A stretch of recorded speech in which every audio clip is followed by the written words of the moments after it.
Hello les gars, comment vous allez? J'espère que vous allez bien. Comme on l'avait promis, on va essayer de faire des séries d'exercices sur PHP. Ça, c'est notre première séance. N'hésitez pas à aller visiter les cours pour mieux comprendre ce qu'on est en train de faire.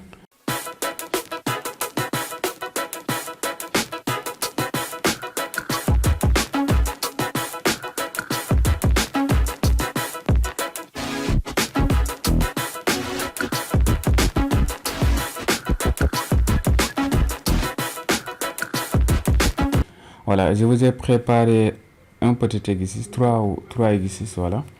Des exercices pas trop compliqués vu que vous êtes des débutants, pour moi en tout cas. Vous êtes des débutants. Maintenant, au fur et à mesure qu'on va avancer, il y aura des choses vraiment un peu plus complexes. Mais pour le moment, on va rester sur des choses standards. Voilà, n'hésitez pas à mettre une pause au niveau de la vidéo pour pouvoir faire les exercices vous-même. Comme ça, ensemble, nous les corrigerons. Voilà, j'espère que vous allez bien maintenant. Let's go, mettez la vidéo en pause. Voilà, maintenant, j'espère que vous l'avez déjà fait. Là, on va essayer d'ouvrir notre éditeur. Nous, euh, on va utiliser Visual Studio Code.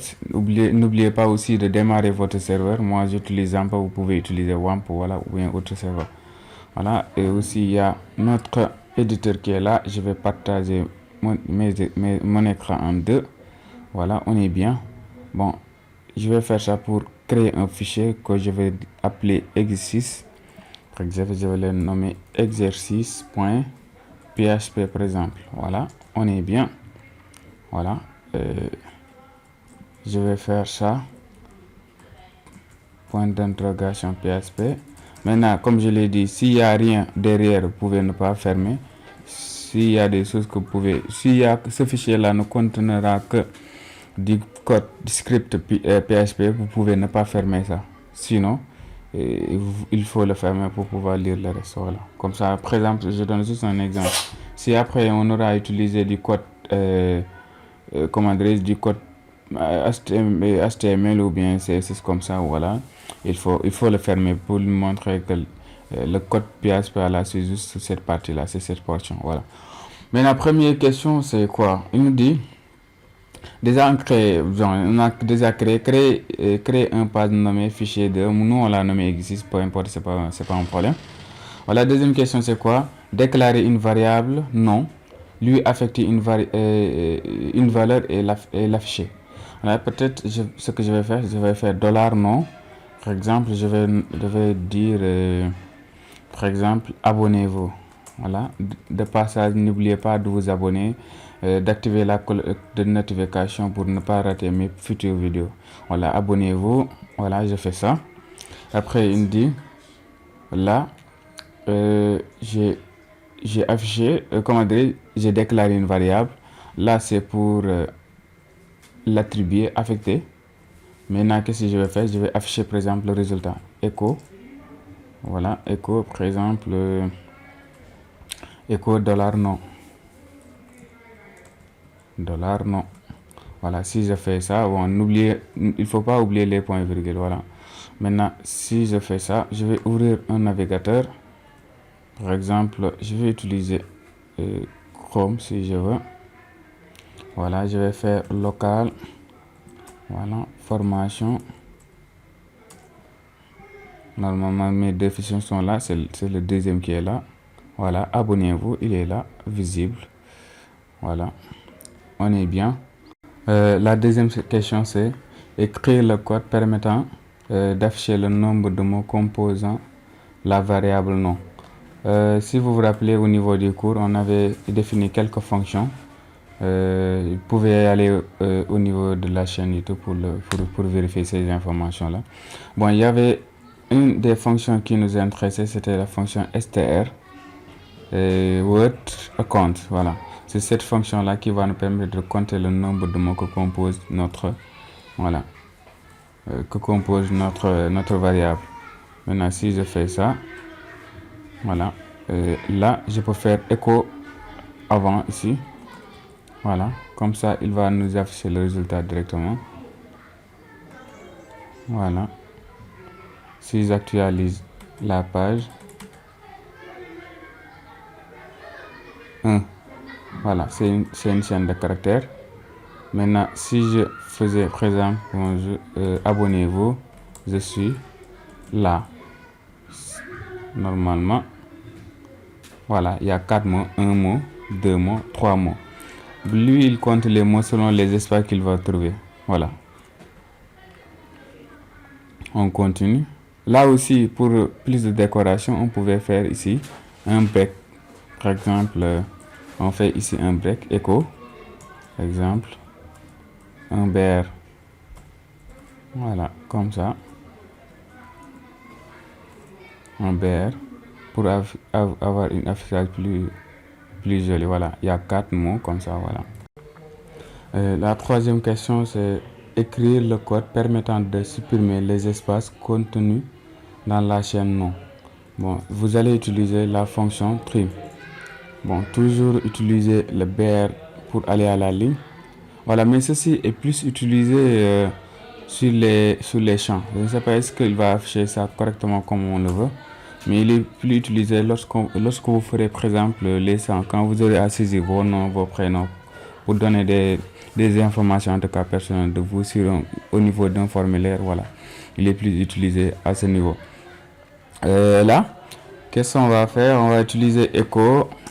Voilà, trim par exemple, trim maintenant $non. Voilà, maintenant si j'actualise au niveau de la page, qu'est-ce que j'aurai? Ouais, il est plus utilisé. Vous voyez, il est plus utilisé sur les champs. Si c'était au niveau des champs, on aura par exemple abonné, je suis là, tout collé. Voilà, il y aura plus d'espace. C'est pour éviter des erreurs en fait. Par exemple, si un utilisateur tape par exemple son nom et fait espace 2 fois, voilà, il peut supprimer l'espacement. Voilà, je peux même le tester ici. Normalement, ça devrait fonctionner. On va voir le code. Voilà, par exemple, si je fais trop d'espace ici, voilà, il va le régler. Voilà. Mais quand même, ces genres de trucs là, le trim là n'est pas trop recommandé ici. Il est recommandé au niveau des formulaires. On va y revenir lorsqu'on fera les formulaires. Voilà, lorsqu'on aura les traités. Voilà, maintenant là, voilà, c'est bon. Voilà. Et maintenant, notre troisième et dernière question, notre quatrième et dernière question, c'est d'écrire un code permettant d'afficher la chaîne nom en majuscule. Voilà, on va afficher toute la chaîne en majuscule. C'est simple, toujours utiliser le BR pour aller à la ligne. Bon, ça, je peux le supprimer vu que ça n'a pas fonctionné à ce niveau. Voilà, parce qu'il est, comme je l'ai dit tout à l'heure, il est trop utilisé, il est plus utilisé au niveau des chaînes, des formulaires. Voilà, maintenant on va utiliser le str t. Voilà, c'est celui-là. Maintenant on va faire $, non. Si je réactualise, bon, il faut pas oublier les points virgules aussi. Voilà, si je réactualise au niveau de la page, voilà, on l'a écrit en majuscule. Abonnez-vous, tout est en majuscule. Voilà, maintenant pour avoir ça, c'est vrai que c'est une faute d'orthographe, mais on va rester sur A. Voilà, comme ça il va écrire abonnez-vous, je suis là. Il a converti toute la chaîne de caractères en majuscule. Alors on va voir notre deuxième exercice. J'espère que cet exercice là, ça n'a pas été trop compliqué pour vous. Si c'est le cas, il y a les commentaires, l'espace commentaire qui est là pour que je puisse vous aider tranquillement. Voilà. Et aussi, si je tarde à répondre, c'est parce que je suis occupé. Voilà, des fois voilà, on n'a pas trop le temps. On trouve du temps même pour tourner les vidéos. Donc, s'il y a des soucis, n'hésitez pas à me faire un point au niveau des commentaires. Comme ça, je vais vous aider. Ne vous inquiétez pas. Voilà, on va entamer notre deuxième exercice. La première question, c'est déclarer deux variables nombre 1, nombre 2, contenant des entiers. par exemple, je vais faire nombre 1 est égal à, par exemple, 5, si je veux. Nombre 1 est égal à 5. Maintenant, nombre 2, je vais juste copier celui-là. Nombre 2 est égal à, par exemple, 9. Voilà, c'est bon. On a répondu à la première question. Deuxième, déclarer une variable somme. On va déclarer une variable somme. Somme.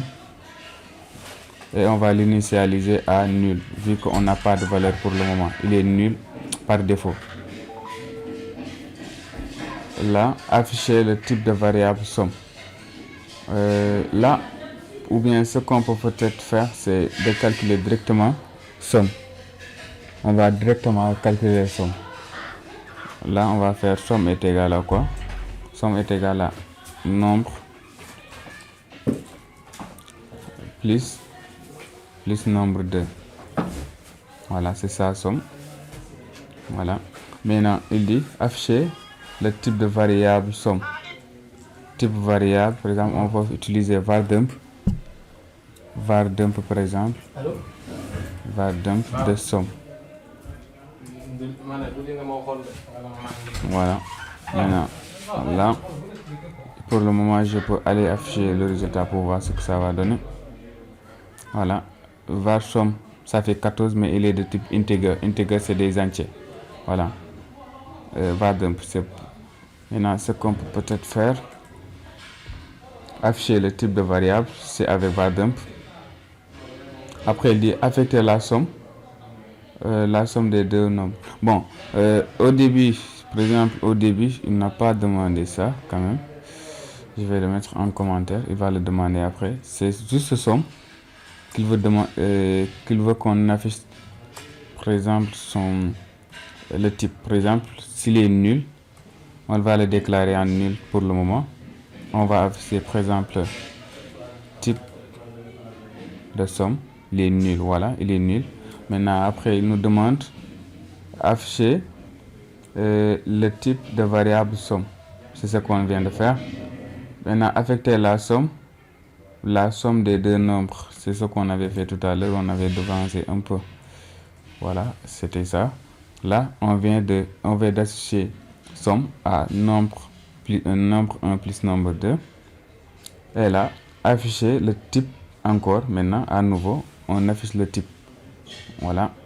Je vais réactualiser. Normalement, ce sera int. Voilà. Et il nous demande, que remarquez-vous? On remarque que lorsque somme est déclarée à nul, la valeur, le type était nul. Maintenant, quand il a reçu là de nouvelles valeurs, là, c'est-à-dire somme et nombre 1 et nombre 2, le type de somme change. Parce qu'il reçoit maintenant de type entier et entier. Voilà, c'est pourquoi, c'est pourquoi somme a changé de type. Voilà, maintenant il nous demande la même question, mais cette fois-ci d'utiliser des réels. Des réels, comme on le dit, c'est des virgules. Bon, je vais faire juste ça. Maintenant, il compile à nouveau. Voilà, maintenant on aura float. Voilà, c'est parce que c'est des virgules. Voilà, là on vient de finir notre deuxième. Et enfin, on va attaquer notre troisième et dernier cas, c'est-à-dire les constantes.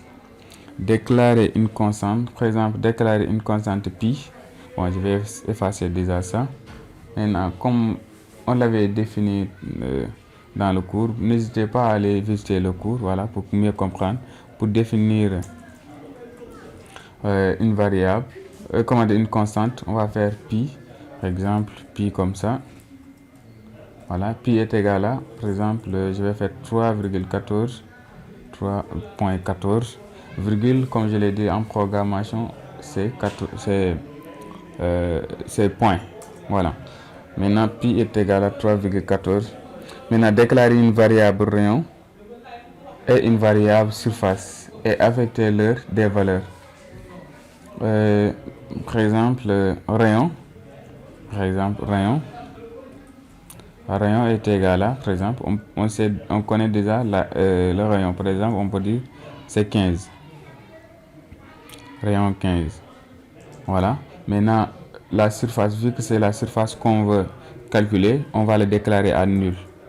Surface est égale à nul. Voilà. Pour le moment, c'est parce qu'on ne le connaît pas. C'est pourquoi lorsqu'on aura à le déclarer, on va le déclarer à nul. Voilà. Là, on vient de déclarer le rayon, on l'a attribué une valeur. On a déclaré surface, on l'a attribué une valeur. Maintenant, ce qu'on va faire, c'est écrire un programme qui permet de calculer la surface du disque. La surface c'est quoi? La surface est égale à surface est égale à si je ne me trompe pas, c'est 2 pi r rayon du cercle égale à pi r carré. Pi r carré. Maintenant, r carré, on peut utiliser la fonction. Il y a deux manières pour le faire. On pouvait faire dollar rayon comme ça. Rayon fois rayon. Ça, c'est la première méthode. Ou bien, utiliser surface. Dollar surface est égal à pi multiplié par pou, par exemple, de dollar rayon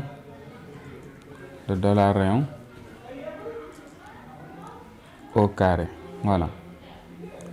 C'est les deux méthodes. Maintenant, on va commenter l'un pour vérifier est-ce que le résultat sera pareil. Voilà. Si je fais ça, je compile. Ah, j'ai pas affiché le résultat en fait. Voilà. Dernière question, si je ne me trompe pas, même c'est ça. Voilà. Afficher cette surface. Je vais faire écho de la surface. Voilà. Voilà. Si je réactualise, on a trouvé 7006,5. Là, si je prends l'autre méthode, je vais décommenter celui-là. Pour commenter sous Python, sous PHP, c'est dièse. Voilà. Maintenant, je réactualise pour voir est-ce qu'on aura le même résultat. Effectivement, on a le même résultat. Ce qui conclut que nous, on a deux méthodes pour le réaliser. Pour répondre à la même question, soit on utilise PAO, c'est une fonction qui est déjà présente sous PHP. Comment on l'utilise? Par exemple, on va dire ça, PAO, c'est la puissance de R au carré. Par exemple, si on fait R au carré, ça revient à faire R fois R. Voilà. Merci, c'est la fin de cette partie-là. Si la vidéo vous a plu, n'hésitez pas à liker, à s'abonner et à partager. Merci les gars.